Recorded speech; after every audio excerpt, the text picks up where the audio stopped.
তুমি তো দীর্ঘদিন ধরে কাজ করছো দুই ইন্ডাস্ট্রিতে, টেকনিক্যালি কোনো ফারাক বা পার্থক্য বুঝতে পারো? শিল্পরও কোনো কাঁটাতার হয় না, আর তুমি তো একজন শিল্পী।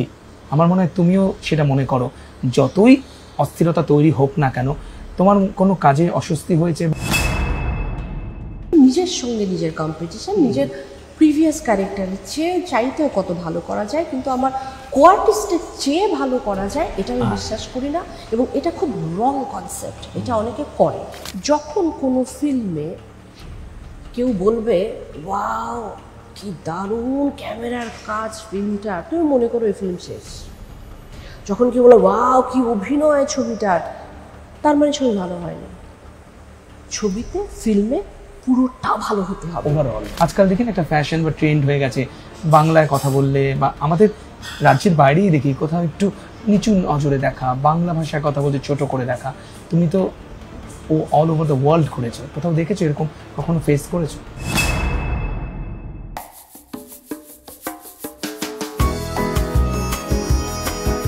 সেলেব টকে এই মুহূর্তে মুখোমুখি ডিয়ার জয়া আহসানের। জয়া, কেমন আছো? ভালো আছি। সম্প্রতি দেখছি, যেটা দিয়ে শুরু করলাম, যে তোমার নামের সঙ্গে এই ডিয়ার শব্দটা যোগ করা হচ্ছে খুব বেশি। ভালো কিন্তু না, মানে নিজের নামের আগে প্রিয় শব্দটি ব্যবহার করা, আর মানে সেটা দেখতে পাওয়া ভালো লাগলো। Thank you. জয়া আহসান কিন্তু দর্শকদের এবং আমাদের কলকাতার সকলের খুব নিয়ার অ্যান্ড ডিয়ার, কিন্তু তারপরে তার ছবিটাও যখন ডিয়ার মা, যার সঙ্গে যে প্রিয় শব্দটা যুক্ত হয়, তখন তো অবশ্যই ওটা একটা স্পেশাল ছবি তোমার আর্কাইভে। তা তো নিশ্চয়ই, আমিও এখনো সেটাই ভাবছি। দেখি পরীক্ষার রেজাল্টে দর্শকেরা কি নম্বর দেয় আমাদেরকে, আমাদের ছবিকে, আমাকে, সেটাই এখন দেখবার। তবে আমি আশা করছি যে ছবিটি খুব ভালো দর্শকের কাছাকাছি খুব পৌঁছতে পারবো। আমরা সবাই মিলে তো সবার জায়গা থেকে চেষ্টা করেছি, এখন বাকিটা ছবি দেখবার পর দর্শক বলবেন। ডিয়ার মা, এটা মূলত একটা মা মেয়ে একটা সম্পর্কের গল্প রয়েছে, তাই তো? তোমার সঙ্গে তোমার মায়ের সম্পর্ক কেমন ছিল? তুমি মাকে চিঠি টিঠি লিখতে, বা লিখলেও সেগুলো কেমন ছিল? ছোটবেলাতে লিখতাম নানান রঙের পেন্সিল দিয়ে, ভাঙা ভাঙা বাংলাতে,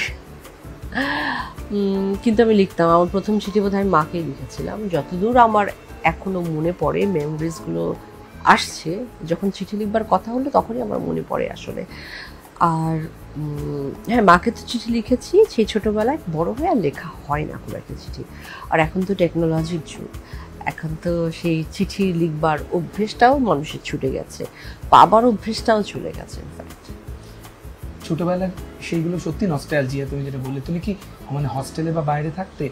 আমি একটা হোমসে থাকতাম আমার খুব ছোট বয়সে, সেখানেই আমার মোটামুটি বেড়ে ওঠা। মানে আমার ওই অ্যাডোলেসেন্ট পিরিয়ডটাতে আমি বলতে গেলে ওখানেই ছিলাম।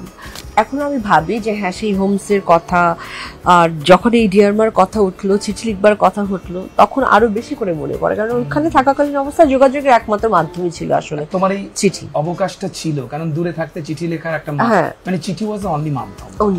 হ্যাঁ হ্যাঁ, আর ফোনে কথা বলা যেত, বাট চিঠি লিখতো সকলে বেশি। তখন মোবাইল হাতে হাতে ছিল না, ছিল না, মোবাইল আসেনি। অনেক পিওর না চিঠি জিনিসটি, খুবই পিওরিটি আছে চিঠিতে, খুব অন্তরঙ্গতা আছে, খুব আপন আপন লাগে, খুব স্পেশাল ফিল করে। যে যার জন্য যেভাবেই চিঠি লিখে সেটাকে খুব সত্য মনে হয়, আমার নিজে পার্সোনালি মনে হয়। সেই ক্ষেত্রে জিজ্ঞেস করা যে এই ছবিটার মধ্যেও বাবা মা এবং সন্তানের যেই সম্পর্কের আবর্ত দেখানো হয়েছে, সেটাও কিন্তু খুব পিওর, এবং সকলেই রিলেট করতে পারবে। এটা যেন আমার গল্প, এটা যেন আমার চারপাশে ঘটে চলা কোনো ঘটনা। তোমারও তেমন মনে হয়েছে? এই গল্পটিতে টনিদা যা দেখিয়েছেন বা যা দেখাতে চেয়েছেন, অনেক খানিকটাই ওনার আশেপাশ থেকে, বাস্তব থেকে তুলে ধরেছেন, এবং তার ভিতরে মানে একটি শিল্প তৈরি করতে গেলে যেটুকু লিবার্টি নেওয়া লাগে সেটুকু রয়েছে, এবং অনেকখানি সত্য বিষয় রয়েছে এটা জুড়ে। আমার মনে হয় যে এই ছবিতে অসত্য কিছু দেখানো হয়নি। তুমি তো দীর্ঘদিন ধরে কাজ করছো দুই ইন্ডাস্ট্রিতে, টেকনিক্যালি কোনো ফারাক বা পার্থক্য বুঝতে পারো?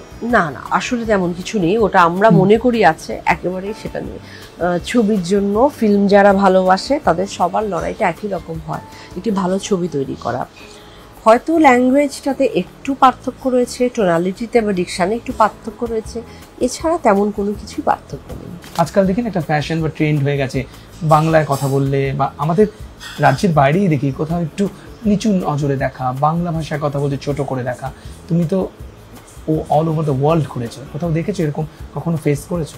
আমার কাছে মনে হয় যে বাইরেও তুমি যদি যাও, তুমি যতটা নিজের অরিজিনাল আইডেন্টিটিটা তুমি দেখাবে, সেটাই লোকেরা ভালোবাসে। আর এখনকার দিনে ফিল্মের কথাও যদি বলো, এখনকার দিনে রিজনাল ফিল্ম বা ডিফারেন্ট ল্যাঙ্গুয়েজের ফিল্ম অন্য ভাষাভাষীর মানুষদের বুঝতে কোনো কিছুই অসুবিধা হয় না, কারণ ফিল্মের নিজের একটা ল্যাঙ্গুয়েজ রয়েছে। তুমি যদি ধরো একজন ফ্রেঞ্চকে তুমি যত ভালোই লাজানিয়া বা পিৎজা তুমি বানাও, তাকে তুমি যখন সেটা পরিবেশন করবে, সে যতটা না মুগ্ধ হবে, কারণ সে জানে এটা কেমন হয়, এটা অরিজিনালি খেতে কেমন হয়, তার চেয়ে বেশি অনেক বেশি সে ভালোবাসবে যখন তুমি একটা নলেন গুড়ের দিয়ে তৈরি করা একটা রসগোল্লা তাকে দেবে, অথবা নলেন গুড় অথবা একটা পাটিসাপটা পিঠে দেবে, তার উপরে নলেন গুড় ছড়িয়ে দেবে, বাঙালি আনা। হ্যাঁ, কারণ উনি তো এটাই এক্সপিরিয়েন্স করতে চান। একটি ফ্রেন্ড সে তো লাজানিয়া খেয়ে ওয়াও, কোনো ফ্যাক্টর ওনার মধ্যে থাকবে না, উনি একটা পাটিসাপটা পিঠে খেয়ে বলবে ওয়াও, এটা নতুন কিছু, আমি যেটা কখনো এক্সপিরিয়েন্স করিনি, এটাই বাংলা, এটাই বাংলাদেশ, এটাই বেঙ্গল, এটা তো সে তখনই বলবে, তাই না? সো দ্য মোর ইউ মানে লোকাল, এখন দ্য মোর ইউ গ্লোবাল। আমি ছবির ক্ষেত্রে ঠিক এটাই। আমি ছবির বাইরেও বললাম, মানে ভাষাগতভাবে কথা বলতে গিয়ে বা ইন্টারাক্ট করতে গিয়ে কখনো বাংলায় কথা বলছে বলে একটু নিচু নজরে দেখা, এরকম কখনো ফেস করেছো কিনা সেটা? আমার যেই কমিউনিকেশন, যেহেতু আমি বাংলা ছবির কথা বলছি, বাংলা ছবিকে প্রমোট করছি, বাংলা ছবির নিয়ে কথা বলছি, সেজন্য আমি চেষ্টা করি আমার নিজের ভাষাতেই আমি কথা বলি, এবং বাংলা ভাষা বলতে সবচেয়ে বেশি স্বচ্ছন্দ বোধ করে আমি বাংলাতে আমার মনের সমস্ত ভাবগুলো আমি প্রকাশ করতে পারি। এবং সর্বোপরি আমরা গর্ববোধ করি আমরি বাংলা ভাষা। হ্যাঁ, তা তো অবশ্যই, ইটস আওয়ার প্রাইড। একদম। জাভেদ আখতার তার গানে বলেছেন যে पंछी नदिया पवन के झोंके कोई सरहद नहीं ने रोके। আমার মনে হয় শিল্পরও কোনো কাঁটাতার হয় না, আর তুমি তো একজন শিল্পী, আমার মনে হয় তুমিও সেটা মনে করো। যতই অস্থিরতা তৈরি হোক না কেন, তোমার কোনো কাজে অস্বস্তি হয়েছে বা তোমাকে না, আমি কখনোই কোনো কিছু নিয়ে ফেস করিনি। এই বাংলাতে আমাকে প্রচন্ড রকমভাবে ভালোবেসে আমি সমাদর করেছে সবসময়।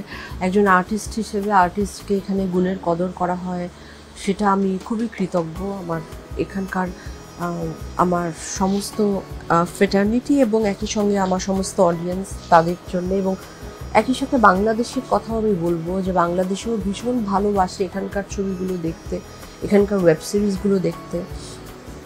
আর আমাদের কাজ তো জুড়ে দেয়া, আলাদা করা নয়, শিল্পীর কাজই তো সেটা। আর ভাষাটা এক, সংস্কৃতি এক, সেজন্য আমার খুব একটা অসুবিধে কখনো পড়তে হয় না। মাঝে মধ্যে তো দুই দেশের মধ্যে টেনশন হয়ই, এটা ইন্টারন্যাশনাল রিলেশনের পার্ট।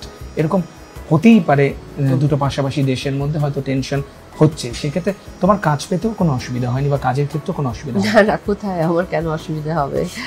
আমি তো অনেক দিন আগে এই ছবিটি করেছি, তারপর সময় মতো রিলিজ করে। না, আমার কোনো অসুবিধা হচ্ছে না কখনোই, কারণ আমি সেটাই বলছি যে আমাকে এই দেশের দর্শকেরা ভীষণ ভালোবেসেছে। আমি সেই ভালোবাসা থেকে, সেই পিছু টান থেকে বারবার এখানে কাজ করি। তোমরা আমায় ডাকো, ভালোবেসে ডাকো, আমি ভালোবেসে অভিনয় করি, এই তো। আমরা তো তোমাকে ফ্যামিলি মনে করি। অবশ্যই, আমি নিজেও সেটা মনে করি। একদম। তোমাকে খুব কঠিন কঠিন চরিত্র পরিচালকরা দেয়, এই কঠিন চরিত্রগুলো করার সময় তোমার নিজস্ব কোনো হোমওয়ার্ক থাকে বা কখনো ভেবেছো যে না, এটাকে আমাকে এভাবে প্রমাণ করতে হবে? How challenging it is, because Joya Ahsan মানে খুব কমপ্লিকেটেড, খুব কঠিন চরিত্র, সে মেঘনা হোক না কেন বা ডিয়ারমার চরিত্রই হোক না। না, আমি সেটা সবসময় তো চাই না। আমি যে তাণ্ডব একটি ছবি করলাম বাংলাদেশে, সেটা একদম ফুল ফ্লেজেন্ট কমার্শিয়াল ছবি ছিল। তবে চরিত্র সব ক্ষেত্রে চরিত্রকে আমি চেষ্টা করি সবাই যেভাবে চরিত্রটা পোর্ট্রেট কে কি করে করতো, আমি কি করে অন্যরকম করে করতে পারি। এটা সবসময় সমস্ত অ্যাক্টরের চ্যালেঞ্জ এটা হয়, নিজের লাস্ট ভালো কাজটার চেয়েও চাইতেও কতটুকু ভালো করা যায়। এই চ্যালেঞ্জটা আসলে নিজের সঙ্গে নিজের। বয়সের যেই জায়গায় রয়েছে, মনে হয়েছে যে বা এখন তোমার মনে হয় যে আমার যদি বয়সটা একটু কম হতো এই চরিত্রগুলো করতে পারতাম, এরকম আক্ষেপ? বা এমন হয়েছে যে নীতিগত কারণে কোনো চরিত্র তুমি ফিরিয়ে দিয়েছো যেটা তোমার আইডিওলজির সঙ্গে মেলেনি? হ্যাঁ, সেটা অনেকবার হয়েছে। সেটা আমি অ্যাডভার্টের কারণে করেছি। রং ফর্সাকারী ক্রিম নিয়ে অনেক বড় বড় কোম্পানি হয়তো এসছে বা কিছু, কিন্তু আমি এথিক্যালি কিছু জিনিস বিশ্বাস করি না, সেই জন্য সেই কাজের সাথে আমি সম্পৃক্ত হইনি কখনো। আমার মনে হয় যে আমি প্রত্যেকের ভালো কাজ দেখে আমি খুব ইন্সপায়ার হই। আমি রিসেন্টলি মানে আমি শুভশ্রীর গৃহপ্রবেশ থেকে খুব ইন্সপায়ার হয়েছি। এখানে দারুণ দুর্দান্ত অনেক কাজ করে যারাই করেছেন তাদের সবাইটা দিয়ে আমি ইন্সপায়ার হই এবং আমার মনে হয় আহা কি ভালো করেছে, আমিও এরকম ভালো করতে চেষ্টা করব, চাইব। আর যদি বলো যে কোন চরিত্র করতে আক্ষেপ আছে, আমার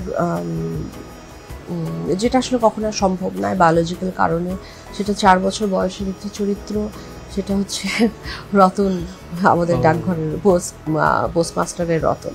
সেটা আমার পক্ষে আর করা সম্ভব নয়।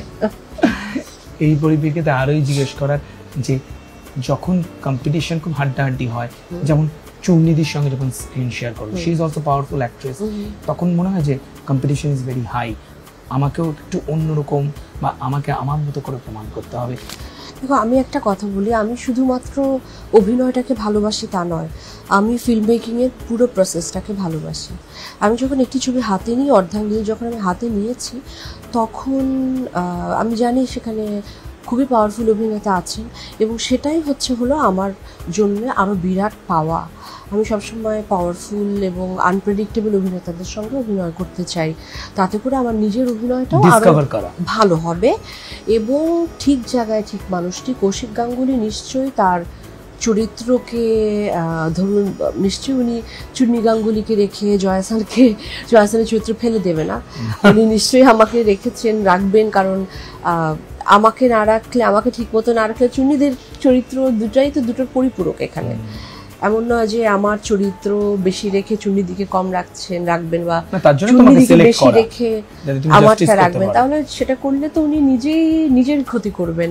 সেটা কি কৌশিক গাঙ্গুলি করতে পারেন বা করবেন? আমার মনে হয় না। আর আমি পুরো প্রসেসটাকে ভালোবাসি।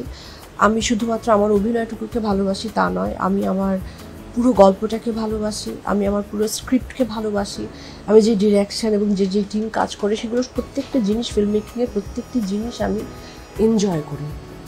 আর আমার কোনো ইনসিকিউরিটি নেই, আমি যতটুকু করে বিশ্বাস করে খুব ভালোবেসে করি, এটাই হয়তো আমার জন্য সর্বোচ্চ ছিল। আমি এটুকু শুধু বলতে পারি, আমি এই যাবৎ যা অভিনয় করেছি সেটুকুই, হয়তো আমি আর এর চেয়ে ভালো অভিনয় করতে পারি না, এটুকুই আমার সর্বোচ্চ ভালো অভিনয় এবং সেটা আমি মন প্রাণ উজাড় করে নিজেকে নিংড়ে দেওয়ার চেষ্টা করি।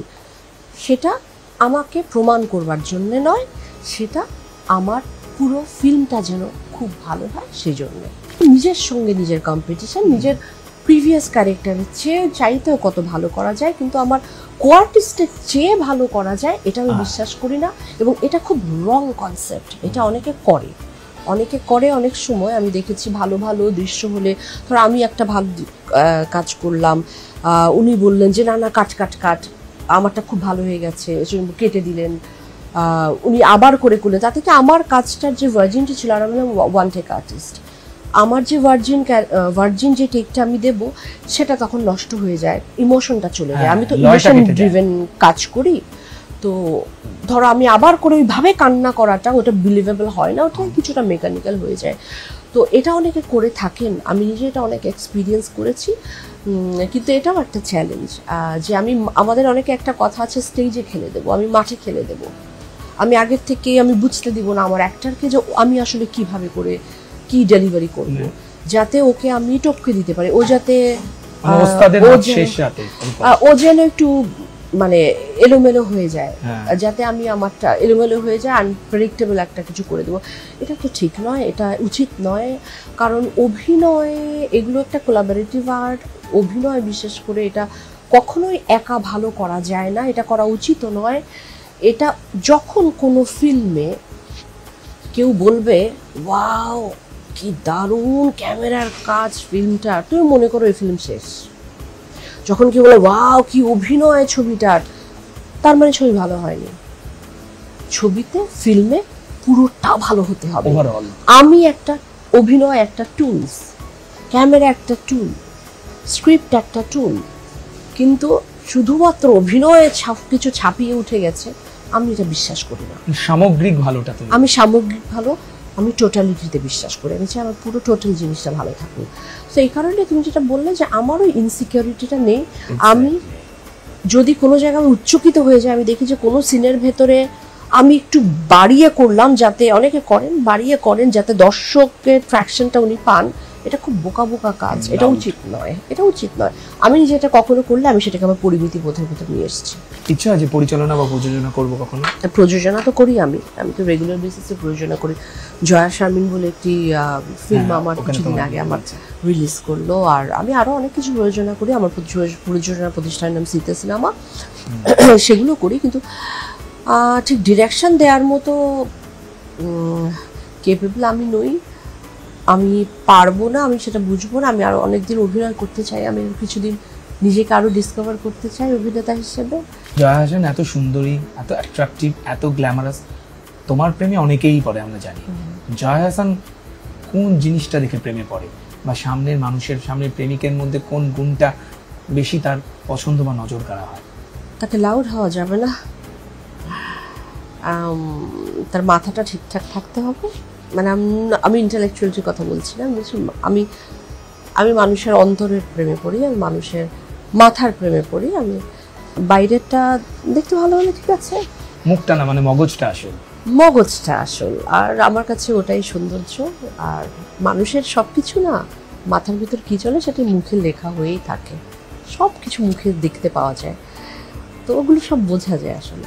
এই তো রিসেন্টলি কারো প্রেমে পড়লে, কেমন চলছে লাভ লাইফ একটু বলো? লাভ লাইফ কেন, এখন আমার লাইফ সব শুধু ডিয়ার মা, বিশ্বাস করো। আমি ডিয়ার মার বাচ্চা দুটোর প্রেমে পড়েছি, আমি ওদের ম্যাজিক্যাল পারফরমেন্সের প্রেমে পড়েছি। তোমরা হলে গিয়ে ছবিটি দেখো, বুঝতে পারবে, তোমরাও প্রেমে পড়ে যাবে, দর্শকরাও প্রেমে পড়ে যাবে। জয়ার সঙ্গে একটা ফাটাফাট র্যাপিড ফায়ার রাউন্ডে যাচ্ছি। ছোট ছোট প্রশ্ন, এত প্রশ্ন তোমাকে দেখলে আমি জমে থাকে, তার জন্য ছোট ছোট প্রশ্ন। থ্যাংক ইউ, আমারও ভালো লাগে, দারুণ লাগে আড্ডা। হ্যাঁ, বিকজ মানে একটা ফ্রেন্ডলি আড্ডা হয়। হ্যাঁ, আড্ডা হয়, আর সম্পর্কটা তো বহু দিনের। আমি যখন প্রথম আবর্ত করতে এসেছিলাম তখন আমি তোমাকে প্রথম পেয়েছিলাম। হ্যাঁ, তোমার প্রিয় রং? অনেক, আমার সব ভালো লাগে, সবুজটা ভীষণ পছন্দ। আর যে কোনো beige colour, light colour, soft colour আমার পছন্দ, অল প্যাস্টেল শেডস। প্রিয় খাবার? ভাত, বাঙালি খাবার, কলকাতার বাংলা খাবার আমার ভীষণ পছন্দ। বাংলাদেশের মাছ, বাংলাদেশের শুটকি মাছ আমার ভীষণ পছন্দ। তো নায়িকারা ভাত খায়, এত টাইট রিজিমে থাকে আমি শুনেছি। নায়িকারা খায় কিনা জানি না, আমি তো নায়িকা নই, আমি পারফর্মার, আমি খাই। ভাত না খেলে আমার ঘুম হবে না ভাই, আমার একবেলা ভাত খেতেই হবে। তারপরে জয়া হাসান ফুডি? তা তো অবশ্যই, সেটা নিশ্চয়ই তোমরা জানো। এক্স্যাক্টলি। কলকাতায় এলে তো আমি দেখি যে তোমার কোনো ডায়েট কন্ট্রোল নেই। না না, দুধ চা থেকে শুরু করে কাল রাতে রাজভোগ খেলাম, রাজভোগ বলে না সাদা মিষ্টিটাকে, সেটা খেলাম 3টে,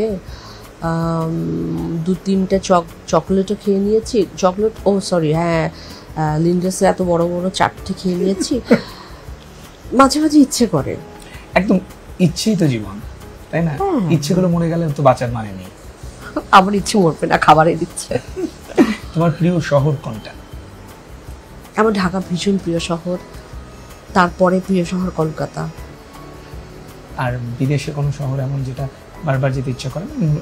আমার ইউরোপের শহরগুলো ভীষণ ভালো লাগে, আমার ইউরোপ খুব পছন্দ। তোমার অভিনয় করা চরিত্রগুলির মধ্যে কোনটা এখনো মনে হয় সবচাইতে চ্যালেঞ্জিং ছিল বা সবচাইতে কঠিন ছিল? আমি গেরিলা নামে একটা ছবি করেছিলাম, মনে হয়েছে কারণ 70s একটা মানুষ হয়ে উঠতে হয়েছিল আমাকে, সেটা একটা চ্যালেঞ্জ ছিল। যে আমাকে সেই মানুষটি লাগবে কিনা, যে মুক্তিযোদ্ধার চরিত্র অভিনয় করেছিলাম তেমন আমাকে লাগবে কিনা, সেই জীবনটা তো আমি যাপন করিনি, আমি দেখিও নি। মায়েদের সময়কার সময়, তারও আগের 70s সময়টাকে ধরা বোধ হয় সবচেয়ে কঠিন। যাদের সঙ্গে অভিনয় করেছো, মানে কোন অভিনেতা প্রভাব খুব বেশি তোমার জীবনে রয়ে গেছে, এখনো মনে পড়ে যাদের সঙ্গে অভিনয় করে এসেছো? এক একজন অভিনেতা এক এক রকমভাবে ভালো, তবে আমি এই মুহূর্তে আমার হুট করেই মনে পড়ছে, আমি যেহেতু কৌশিক গাঙ্গুলির সঙ্গে কাজ করেছি, আমার খুব ভালো লাগে ওনাকে আর্টিস্ট হিসেবে পেলে, ভীষণ পছন্দের আমার। যেমন পরিচালক তেমন অভিনেতা। হ্যাঁ, আমার এখনো মনে হয় ওরকম, মানে ওনার সঙ্গে আমার স্ক্রিন শেয়ার করতে ইচ্ছে করে। আমি ডিয়ার মাতে করেছি চন্দনের সঙ্গে, চন্দন আমার খুব প্রিয় অভিনেতা, আমার আমি পদ্মপ্রিয়ার সাথে একটুখানি কাজ হয়েছে, আমার হয়েছে এই ছবিতে কাজ, কিন্তু আমি ওর সাথে আরও অনেক বড় বেশি কাজ করতে চাই। পঙ্কজ ত্রিপাঠীজি, এটা তো আরে বাবা, এটা তো ভাবতেই পারি না আমি কী করে ওটা উতরে গেছি, আমি সেটা নিজেই ভাবি, আমি কী করে ওনার সঙ্গে দাঁড়িয়ে অভিনয় করেছি আমি সেটাই ভাবি। অনুভাদির কথা বলবো, উনি খুব পাওয়ারফুল অভিনেত্রী, ভীষণ পাওয়ারফুল। ওনার মঞ্চে ওনার অভিনয় আমি 2-3 বার দেখেছি, মুগ্ধ হয়ে দেখেছি। উনি অদ্ভুত একটা অভিনয় করেছেন আমাদের ডিয়ার মাতে, একটা অবাঙালি আবার বাঙালি কথা বলতে পারেন, একটা অদ্ভুত ইন্টোনেশন উনি ধরেছেন। একটা কৌশিক গাঙ্গুলি ছাড়া কোন পরিচালক খুব পছন্দের বা কোন পরিচালক তোমার খুব কাছে? আমার অনিরুদ্ধ রয় চৌধুরীর কাজ খুব ভালো লাগে। আমি অনেকদিন আমি অপেক্ষা করেছিলাম, আমার মোটামুটি সবার সঙ্গে কাজ হয়েছে, ওনার সঙ্গে হয়নি আমার। তো প্রথম যখন উনি বললেন যিনি বাংলা ছবি করবেন, অনেকদিন ধরেই ভাবছিলাম যে আমরা করব বা একসঙ্গে কোলাবোরেট করব আমরা কাজে, কিন্তু ঠিক কাজটি তো প্রয়োজন। তো তখন আমার অফার আসে আমাদের কারাক সিংয়ের জন্য, এবং সেটা যথেষ্ট চ্যালেঞ্জ ছিল আমার জন্য। হ্যাঁ, মানে আমাকে যে চ্যালেঞ্জের কথা বলে, কারাক সিংয়ের চরিত্রটি আমার জন্য চ্যালেঞ্জ ছিল। সেখানে ভাষার চ্যালেঞ্জ ছিল, সেখানে এরকম স্টলভার্ট আর্টিস্টদের সাথে পাশে দাঁড়িয়ে অভিনয় করবার চ্যালেঞ্জ ছিল, সেখানে অনিরুদ্ধ রয় চৌধুরীর সঙ্গে ওনার ডিরেকশনে কাজ করা প্রথমবার ছিল, আর অনেকগুলো ফ্যাক্টর ছিল ওখানে। তো এই চরিত্রটি আমার জন্য চ্যালেঞ্জিং ছিল আসলে। কেমন লাগলো যখন অমিতাভ বচ্চন ডিয়ার মা নিয়ে পোস্ট করলেন? হ্যাঁ, ওটা আমি খুব চমকে গেছিলাম, সত্যি চমকে গেছিলাম। আমি ফ্লাইটে ছিলাম, আমি ফ্লাইট থেকে নেমে অনেকক্ষণ বাদে আমি দেখেছি। আমি ভীষণ খুশি হয়েছি, আমার বাংলাদেশের দর্শকেরা ভীষণ খুশি হয়েছে, আমার বাংলাদেশের মানুষেরা ভীষণ খুশি হয়েছে, ফ্রেটার্নিটিও খুব খুশি হয়েছে, ওরা অনেক নিউজ করেছে এটা নিয়ে। তো যখন আমি আমার যেই জায়গাটায় যেই জলবায়ু আবহাওয়াতে আমি তৈরি হয়েছি, তারা যখন বলে আমার কথা, আমাকে নিয়ে গর্ব করে, সেটা অনেক গর্বের ব্যাপার। Very special. বম্বেতে বা হিন্দিতে আরও কাজ করার ইচ্ছে রয়েছে? অবশ্যই কাজ করার ইচ্ছে রয়েছে, কিন্তু নাগারে আমি এখন এখানে ওখানে বাংলা মিলে কাজ করে যাচ্ছি বলে আমার জন্য একটু টাফ হয়ে যায়, কিন্তু অনেকেই অনেক সময় নক করেছেন বা জানতে চেয়েছেন। দেখি সামনে কি হয়। আমার সবচেয়ে বড় কথা, ভালো ছবি দিয়ে আমার ঝুলিটা, আমার ফিল্মোগ্রাফিটা ভরতে হবে ভালো ছবি দিয়ে, যেন কিছু রেখে যেতে পারি, আমি সময়ের উপর একটা সিগনেচার রেখে যেতে পারি। আর সেখানে আমার ফার্স্ট প্রেফারেন্স হচ্ছে বাংলা ছবি। আমি বাংলার জন্য কাজ করি, আমি আমার বাংলা ছবিতে আমার কন্ট্রিবিউশন যদি এই পরিমাণও হয়, একটা বালুকানা পরিমাণও হয়, এবং সেটা যদি দর্শক বা মানুষ ভালোবেসে মনে করে, অনেক বছর পর আমি যখন থাকবো না, কাজগুলো থেকে যাবে, সেটাই আমার চেষ্টা, আসলে চাওয়া, এর বেশি কিছু না। জয়া আহসানের এমন কোন দিকটা রয়েছে যা দর্শকরা বা সাধারণ মানুষরা দেখতে পান না? আমি খোলা বইয়ের মতো, আমি যা করি সব দর্শকেরা জানে। আমি খুলি কিতাব, একেবারে খুলি কিতাব মগর পহেলিও জেসা।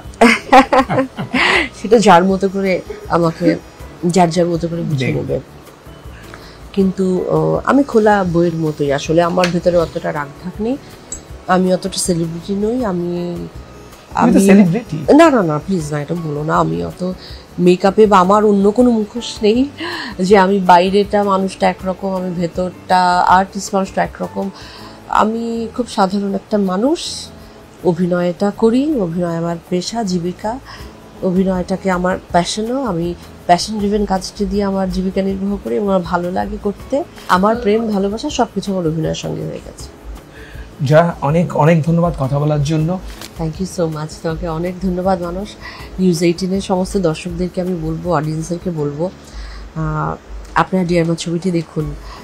জয়া যদি আপনাদের প্রিয় হয়ে থাকে, তাহলে ডিয়ার মার বৃন্দাকেও আপনাদের খুব ভালোবাসবে। অনেক ধন্যবাদ।